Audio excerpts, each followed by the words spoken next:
Hey there, welcome to today's video where we tackle a common problem that many our users face when populating matrices based on a specific function. In this case, the issue arises from wanting to fill a matrix by row with the seek function and ending up with unexpected results.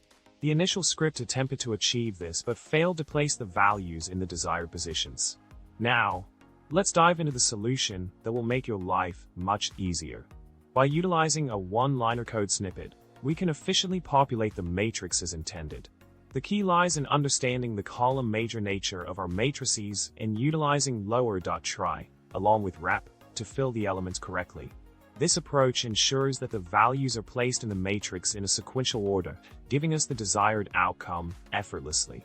To sum it up, mastering the vectorized nature of our allows us to solve complex problems with concise and elegant solutions.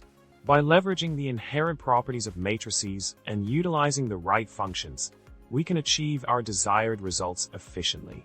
I hope you found this solution helpful for your programming endeavors. Remember to subscribe, like the video, and drop a comment below with your thoughts or any coding jokes you might have.